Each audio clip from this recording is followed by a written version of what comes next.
طيب بسم الله الرحمن الرحيم. الحمد لله والصلاة والسلام على رسول الله وبعد. InsyaAllah saya akan baca hadis.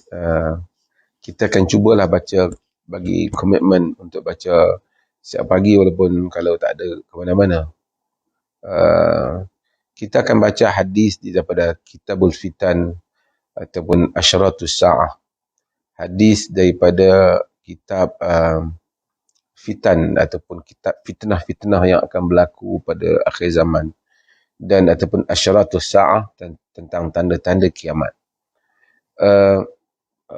Fitan jamak kepada fitnah. Orang Melayu ni kalau sebut fitnah ni, dia akan tuduh orang tak ada bukti, dia kata fitnah lah, tapi itu fitnah Melayu.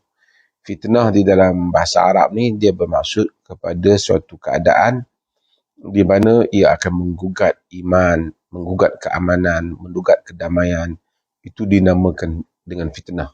Sebab itu bila Quran sebut al-fitnatu asyaddu minal qatl, fitnah lebih dahsyat daripada membunuh, bukan maksud tuduh orang lebih dahsyat daripada membunuh. Itu maksudnya keadaan huru-hara, kekacauan yang menggugat kestabilan dan keamanan itu lebih dahsyat daripada yang menggugat agama, itu lebih dahsyat daripada membunuh. Itu maksudnya dalam ayat itu. Sebab itu bila ayat itu diterjemah oleh mereka yang bukan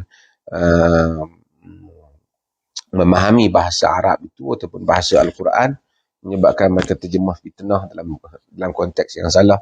Lalu berkata fitnah lebih dahsyat daripada membunuh, maksudnya tuduh orang lebih dahsyat daripada membunuh. Tuduh orang salah, tetapi bukan itu maksud konteks ayat berkenaan. Okey, kita kembali kepada hadis-hadis berhubung dengan fitan.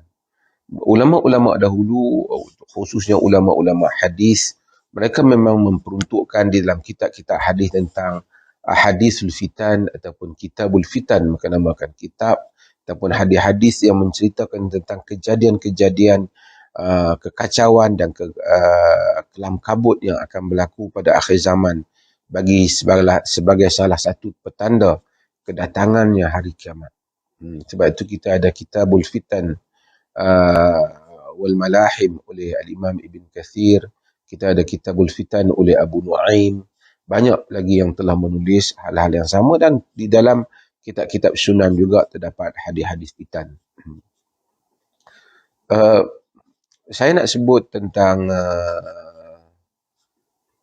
hadis yang mana Nabi SAW ingatkan kita, yang diriwayatkan oleh al-Imam Muslim dan selain daripadanya, di mana Nabi SAW menyatakan badiru bil a'mal fitanan ka qita'al layli mudlim yusbihu ar-rajulu mu'mina wa yumsi kafira wa yumsi mu'mina wa yusbihu kafira wa yabi'u dinahu bi'aradin minad dunya. Hadis riwayat Imam Muslim. Nabi kata badiru bil a'mal fitanan ka qita'al layl muzlim. Bersegeralah kamu kepada amalan sebelum datangnya fitnah, iaitu fitnah yang mana keadaannya itu seperti potongan-potongan malam yang gelap gulita. Yakni bila fitnah datang, kata Nabi, dia bagaikan malam yang gelap gulita, di mana apa keadaan manusia apabila gelap? Apabila kita gelap, kita tak nampak. Pokok kita langgar, kita sangka kita tak tahu, longkang kita masuk, parit kita jatuh, kalau jalan bahaya kita tak dengar, tak apa, tak ada isyarat apa, kita mungkin jatuh ke dalam perangkap dan seumpama dengannya. Itulah keadaan manusia apabila berada pada waktu malam yang gelap, tanpa cahaya. Dan kita baca surah Al-Baqarah, Allah sifatkan demikian keadaan golongan munafik yang memadam cahaya mereka. Nabi SAW kata, bila datangnya keadaan nanti, fitanan ka qita'al laylil mudlim, fitnah yang akan menyebabkan bagaikan potongan-potongan malam yang gelap. Bagaimana keadaan potongan itu sehingga setakat mana? Setakat sampai kita tak tahu ke bab hukum hakam syarak? Ataupun sampai kita tak tahu ke bab adab-adab agama? Bukan setakat itu saja. Kata Nabi, yusbihur rajulu mu'mina wa yumsi kafira. Seseorang itu berpagi dalam keadaan mukmin, beriman, tapi petangnya menjadi kafir. Wa yumsi mu'mina wa yusbihu kafira. Petang beriman, pagi menjadi kafir. Maksudnya dah tak tahu tentang hal-hal akidah atau akidah agama, akidah Islam. Maksudnya dia melanggar perkara-perkara nawaqidul iman, perkara-perkara yang membatalkan iman. Dia sangka benda-benda yang dia buat itu tak ada apa-apa dengan iman dia. Padahal di sisi Allah dia sudah menjadi kafir, sudah menjadi kufur. Kerana fitnah yang banyak yang berlaku. Sehingga dia terbawa-bawa dengan fitnah itu. Kita lihat berlaku. Kadang-kadang bila keadaan kelam kabut, umpamanya, apabila dunia itu bersaing antara Muslim dan orang yang anti kepada Islam, membenci Islam. Kita lihat dalam masyarakat Islam, ada orang yang begitu pro kepada orang yang tak suka dengan Islam tu kerana keadaan tertentu, kepentingan politik ke, kepentingan perniagaan ke apa, dia sanggup memusuhi saudara Muslimnya. Dia sanggup membenci masyarakat Muslim dia. Dia sanggup untuk membela apa saja kesalahan, kekufuran, anti-Islam yang dibuat oleh orang lain. Semata-mata kerana dia itu kawan dia, puak dia, kelompok dia, geng dia, atau berniaga sama dengan dia. Sedangkan itu semua adalah merupakan perkara-perkara yang merosakkan akidah. Apabila kita memusuhi Islam dan memusuhi sesama Islam, ataupun membela orang-orang yang memusuhi Islam atau memusuhi Muslim kerana agamanya, maka ini adalah sesuatu yang merosakkan akidah. Tapi manusia demikian dia lakukan. Kita tengok pada zaman Jepun datang, ada tali barut orang masuk, menyokong Jepun, menyokong musuh untuk membunuh kaum muslimin sendiri. Ada masa penjajah datang, ada yang menjadi tali barut penjajah. Kerana nak mendapatkan habuan daripada penjajah, akhirnya memusuhi orang mukmin sendiri, memberikan khabar untuk memusnahkan kaum muslimin di atas dosa yang tidak dilakukan oleh mereka. Ini semua berlaku kerana apa? Kerana dia ingat itu sekadar dapat untung saja. Dia tak tahu bahawasanya berpakat dengan musuh untuk memerangi orang Islam. Dan perasaan kebencian kepada orang Islam di atas iman yang mereka ada itu membawa kepada kekufuran kepada seseorang. Ini perkara yang sangat-sangat perlu untuk kita tahu di dalam kehidupan kita. Banyak lagi perkara-perkara yang lain, ucapan-ucapan yang disangkakan ringan, tetapi dia termasuk dalam perkara yang membatalkan iman umpamanya. Dan ini semua berlaku apabila berlakunya fitnah, gelombang fitnah akhir zaman itu, sehingga manusia tak dapat membezakan antara batasan-batasan iman dan kufur di dalam kehidupan mereka.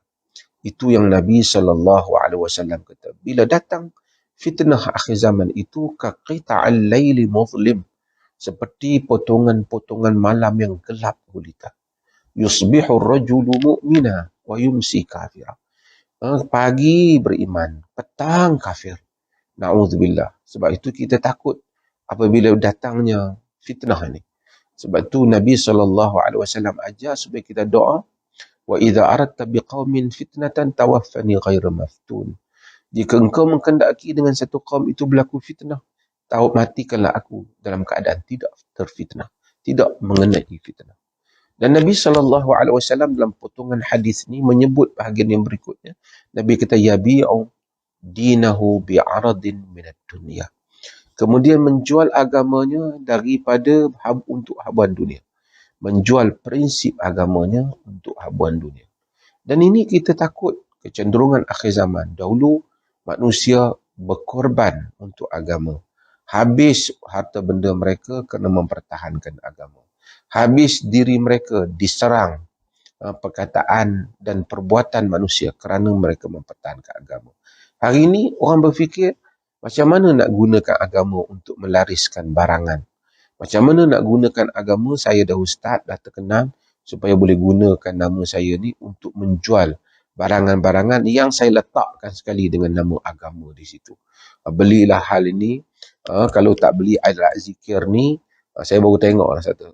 Jika ya kadang-kadang dia kata kalau orang betul-betul beriman, ingin beramal, beli alat zikir dia ni yang dia buat ni. Syarikat lah dia, mungkin dia tak buat. Dengan alat ni akan menguatkan iman dan seumpamanya. Walaupun nampak macam ada sudut yang macam nak betul, tetapi tujuannya ialah untuk dunia. Sedangkan kalau patut dia kata jika nak beriman, jika nak beramal, bacalah Al-Quran ayat sekian dan sekian. Alat-alat ni sekadar membantu. Boleh ada orang ada tak perlu, boleh ada orang tak perlu, boleh ada orang ada alat yang lain. Tetapi dia jadikan seolah-olah untuk beramal dengan agama kena beli alat yang dia jual ni. Ini adalah merupakan bagaimana manusia mempergunakan agama. Yabi'u dinahu bi'aradin minad dunya, menjual agamanya dengan potongan daripada dunia dan kepada benda-benda yang besar. Apabila datang pada akhir zaman, nampak beragama, tapi agama itu dijual untuk politiknya. Agama itu dijual untuk kerana ada bukan Muslim telah bagi bantuan untuk parti politiknya begitu banyak, dia pun asyik jadi khadam kepada hal itu. Kerana ada orang bukan Muslim yang telah bagi kepadanya duit yang banyak, dia pun sanggup halalkan benda yang haram dalam perniagaannya. Dan berbagai-bagai lagi urusan-urusan yang juga buat jual harga dunia, jual agama dengan dunia.